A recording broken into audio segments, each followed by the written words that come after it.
বিষয় বাস্তব জীবনে বাস্তবধর্মী যে চিন্তা, বাস্তবধর্মী যে কর্ম, সেগুলা বর্তমান সময়ে আমাদের শিক্ষা ব্যবস্থার মধ্যে যেই নির্ধারিত কিছু বই দিয়ে দেওয়া হয়েছে, নির্ধারিত বইয়ের মধ্যে নেই। সেখানে ছেলেদের বিদ্যে গেলানো হয়। তারা তা জীর্ণ করতে পারুক আর নাই পারুক। সেখানে বলতে হচ্ছে শিক্ষা প্রতিষ্ঠানে, বিদ্যালয়, যেখানে আমরা পড়তে যাই। কারা গেলায়? শিক্ষকেরা। গেলায় বলতে হচ্ছে আমাদেরকে পড়া মাথায় ঢোকাতে চায়, আমরা বুঝি উঠি বা না বুঝে উঠি, আমরা তা হজম করতে পারি বা না করতে পারি, সেটা আমাদের জীবনে কাজে আসুক বা না আসুক। তো আমি এরকম শিক্ষা গ্রহণ করতে চাই না যেটা প্রফেশন ব্যতীত আমার জীবনের স্বাভাবিক গতানুগতিক জীবনেও কাজ আসবে না। আমি আমি 17 বছর পড়ালেখা করলাম, আমার মনের মধ্যে মনুষ্যত্ব বোধ নেই।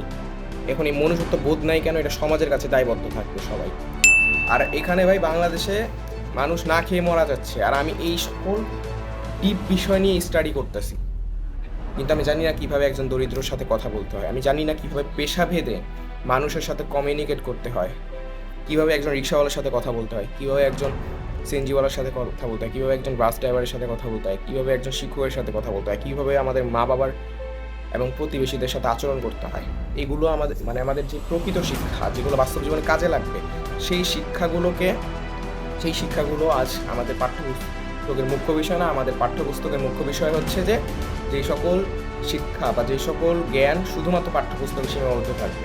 তিনি তুলনা করেছেন যে আমাদের স্কুল কলেজের তুলনায় আমাদের যে লাইব্রেরিগুলো রয়েছে সেগুলো উত্তম এবং হাসপাতালের থেকে কম নয়। কেননা লাইব্রেরি আমাদের মনের ট্রিটমেন্ট করে। হাসপাতাল যেমন আমাদের শারীরিকভাবে মানসিকভাবে ট্রিটমেন্ট করে, অনুরূপভাবে লাইব্রেরি আমাদের মন মানসিকতা ট্রিটমেন্ট করে। লাইব্রেরি আমাদেরকে আমাদের যে রুচি রয়েছে, যেই আমাদের আগ্রহ রয়েছে, সেই আগ্রহ ভেদে আমাদেরকে বিভিন্ন বই সাজেস্ট করে, আমরা সেই বই পড়ে নিজস্ব স্বশিক্ষায় শিক্ষিত হই। এবং আরেকটা মজার বিষয় হচ্ছে যে এই বই পড়াটা, প্রমথ চৌধুরীর বই পড়াটা আমাদের আনুষ্ঠানিক পাঠ্য বই আছে, অর্থাৎ আমাদের স্কুল কলেজে যে বাংলা বই আছে, বাংলা ফার্স্ট পেপার, সেটার মধ্যেই দেওয়া আছে। কিন্তু তার এই শিক্ষা, তার এই প্রবন্ধর একটা ছিটে ফোটাও বাস্তবায়িত হয়নি।